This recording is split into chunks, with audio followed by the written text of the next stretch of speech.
Welcome to Awaken the Mind, the NLP and Hypnosis Guide, hosted by David Youhas. You're listening to Awaken the Mind, the n.l.p and Hypnosis Guide, a podcast that inspires the curious to the professional to discover meaningful content and pursue their passions. My name is David Youhas, and I'm a master n.l.p practitioner and hypnotist, best known for losing over 100 pounds and running 6 marathons in 2 years.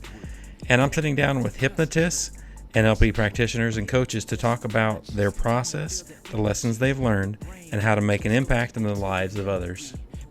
Welcome to Awaken the Mind, the NLP and Hypnosis Guide. Today, we are talking about SMART goals. If you like our channel, please subscribe and let us know what you think about our show or any ideas for future shows or topics that you want to hear about. Now, let's get started with SMART goals. So what are SMART goals? SMART is an acronym.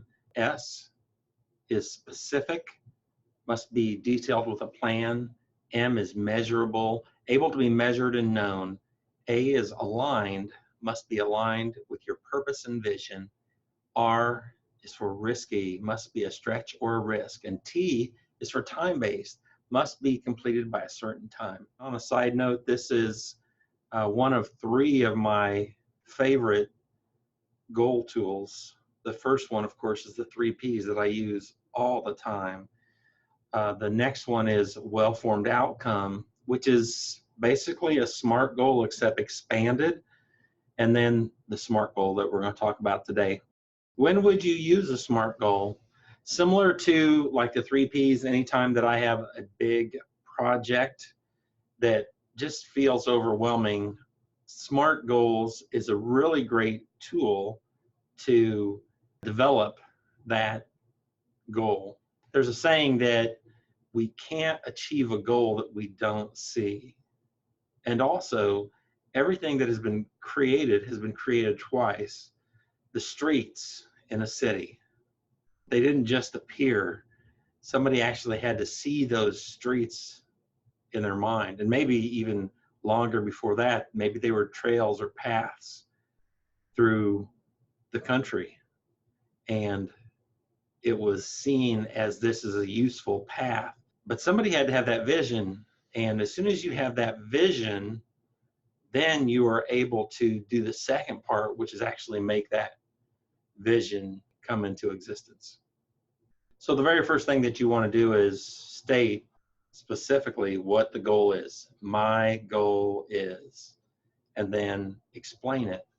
It is important that you state this goal in the future in the present tense. So what do I mean by that?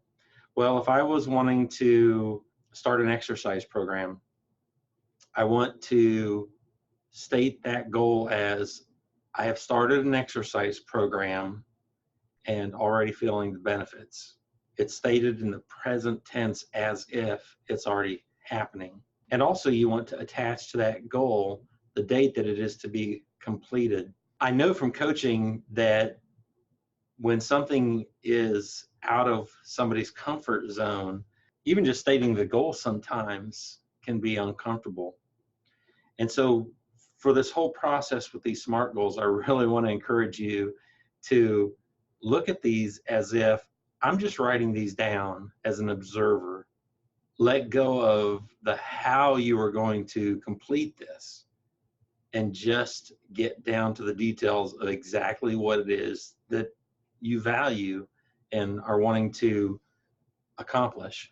And the reason this is important, I see all the time some incredible coaches and some incredible people that are in NLP or hypnosis, and I see that they are so incredibly talented. And sometimes I even feel a little bit of, envious that I don't have those skills, whether it's being able to just naturally do a process or just their personality is just very charismatic that is attractive.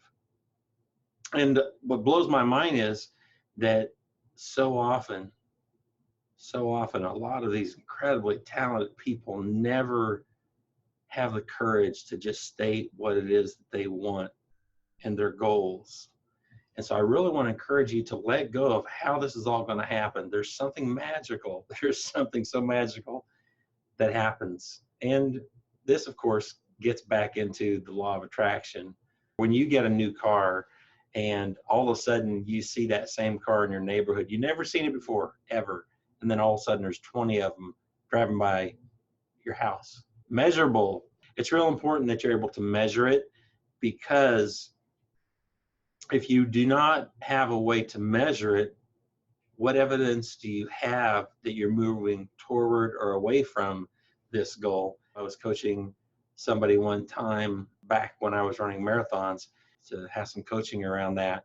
He come up with some specific measurable goals.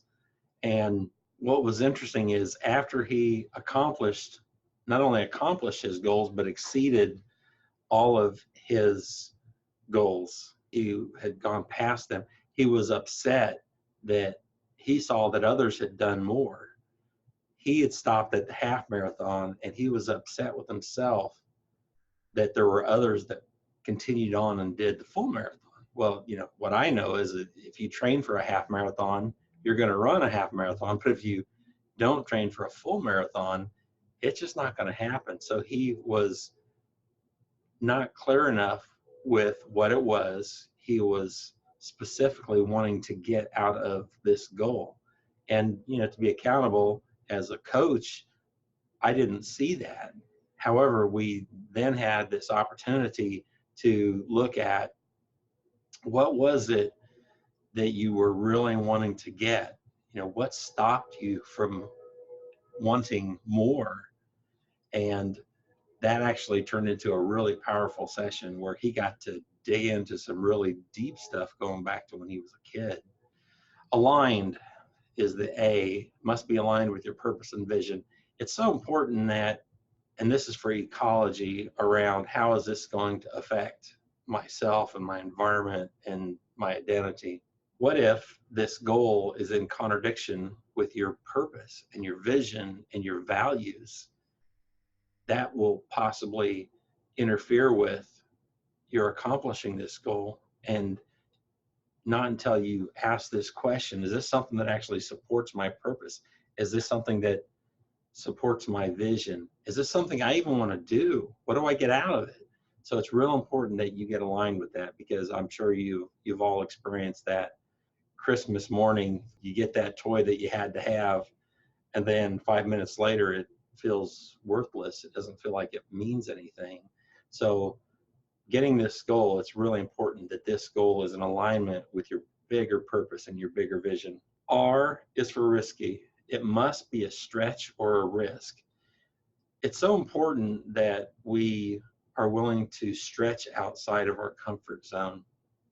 I was in a training where we all had to come up with something that was outside of our comfort zone, and different people had different things that challenged them. One was learning a language, one of them was demonstrating Tai Chi, one was to learn photography, one was to play an instrument. What I chose, and I even get anxious thinking about it, was to do stand-up comedy, which terrifies the hell out of me. And I did it. That was my stretch. And I went to Chicago and took some comedy classes. I went to Indianapolis and took some improv classes. I bought different CDs and books and DVDs and really put a lot of work into this 2 minutes that I was up on stage that felt like 6 hours. And people laughed. They laughed at me. They laughed with me. And it was incredible. But the most important thing is, what I got out of that was, well, for the coaching training, was how it feels to do something when you're uncomfortable. And there's something powerful about stretching outside of your comfort zone, because all the things that you have not gotten that you've wanted to get are outside of your comfort zone. I mean, plain and simple, if it was comfortable, you'd be doing it already. So it's important that this be something that is uncomfortable to you, because you get to grow, you get to stretch, and you get to grow from that, as well as build confidence that, hey, I'm able to do this. This is, I thought it felt like it was impossible. It felt like it was unattainable. And yet I did it. And And how cool is that to build up your self-esteem and your confidence around taking on things that are outside of your comfort zone simply by taking on that challenge. And here's the thing, again, it's so important to mention that we let go of how this is going to happen. Most important that we're just continually building this confidence to stretch ourselves outside of our comfort zone, because there's so much more of life that we may be missing out on because on an unconscious level, we're afraid to even try to put our foot outside of our comfort zone. So I really want to encourage you to take on something that's risky, that's supports you. The last letter in the acronym is T, and that's time-based. It must be completed by a certain time. So there's something interesting, and this is called cognitive dissonance. When we set a goal that is outside of where we are, who we are, outside of ourselves, and it's something that presently we don't have. So for example, for me, it was marathon running, and to just say that I'm going to run a marathon. I remember the first time I said that, I went into my office and I knew it was important for me to make it real. And I knew that if I had the confidence to go into my office and announce I was going to run a marathon, that it was becoming real to me. And again, there's this uncomfortableness with being willing to even say it to yourself, let alone to say it in public. And long story short, I went into my office and I said, I'm going to run a marathon. And it was quiet. And then everyone burst into laughter, because at that time I was really, overweight. And the thought of being able to run a marathon, it seemed ridiculous to everybody in the office. And I remember feeling hurt. And yet also I knew that it was important for me to stretch outside of my comfort zone. And so with having a certain time to accomplish this goal will set up an additional cognitive dissonance where you are now and where you want to be. It's so important that you make it real, as opposed to, if you don't put a date and time on this, it's not really a goal. It's just kind of wishing and hoping. And of course, that's actually a barrier to performance. When you wish and you hope, that is the language of a barrier to performance. If I wish this happens, or if I hope this happens, it's just not going to happen. That's actually stating you're not doing it, right? So it's when you start to get crystal clear about this goal and speak about it in the present tense already, go to the future and speak about it into the present tense, it becomes real and your unconscious mind is listening. I hope you enjoyed this talk on SMART goals. It's a powerful tool and simple tool to just really get clear about what it is that you're wanting to accomplish and ways that will support you to motivate you to complete it. If you like SMART goals, you can go to our website that you can find in the show notes and download a complimentary SMART goals PDF that has the SMART goals and some additional powerful questions when thinking about a goal that will set you up for success. Thank you for joining us today with Awaken the Mind, hosted by David Youhas. Awaken the mind, you need to understand. If you can't, you must, and if you must, you can. Now that I got you, let me put you in a trance. Got you feeling hypnotic, your mind, let me massage it. Your thoughts are getting quiet, your stress subsiding. You starting to see images, but it ain't no mirages. Think it's time to calibrate. Take a breath and concentrate. Get into your subconscious. Time to feel the energy, the brain waves. Let's go deep into your memory. Beware of self, let the worries melt. All you see is you and you don't see no one else. Auditory digital, talking to yourself. It might seem bizarre, a feeling you never felt. This is your time to shine. Awaken the mind, the n.l.p and hypnosis guide.